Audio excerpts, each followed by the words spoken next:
madaxweynaha jamhuuriyadda federaalka soomaaliya mudane maxamed cabdulaahi farmaajo ayaa daah furay garoonka horeyna wuxuu u furay wejigii koowaad ee ka qalab gurashada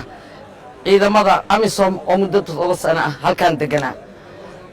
maalintaas kadib waxaa la bilaabay nadaafadii wejiga koowaad wejiga labaad ee waxaa la bilaabay oo ah qaybaha kala duwan ee garoonka tuuladii ciyaaraha la dhahayay laakiin hadda waa magaaladii ciyaaraha Soomaaliya garoonka istaadi Muqdisho waa qalbigii ummadda Soomaaliyeed boqolkiiba 75 da'yarteena ayaa indhaha ku haysa sidaas lamida 10 ilaa 15 mujtamaca Soomaaliyeed oo gudaha iyo dibadda bahweynta isboortiga ayaa indhaha ku haya wuxuu kaloo ka kooban yahay garoonka kubadda miiska table tenniska oo ku dhex jira xafiisyada iyo VIP-da hoosteeda oo sida aad arkayseen madaxweynaha iyo kooxdii table tenniska ama kubadda miiska uu soo daafuray saddexda garoon oo isku jirta ayaa ah wejiga labaad ee garoonka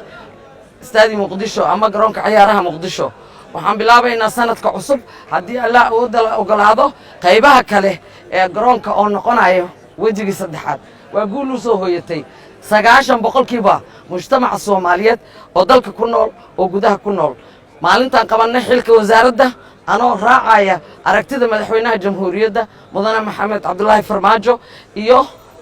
barnaamijka ra'iisul wasaare xasan cali khayre oo ah qorshe howleedka wasaaraddan ay ku howlgalaysay soo celinta garoomada dalka oo ugu horeeyo garoonka ciyaaraha Muqdisho hambalyaan leenahay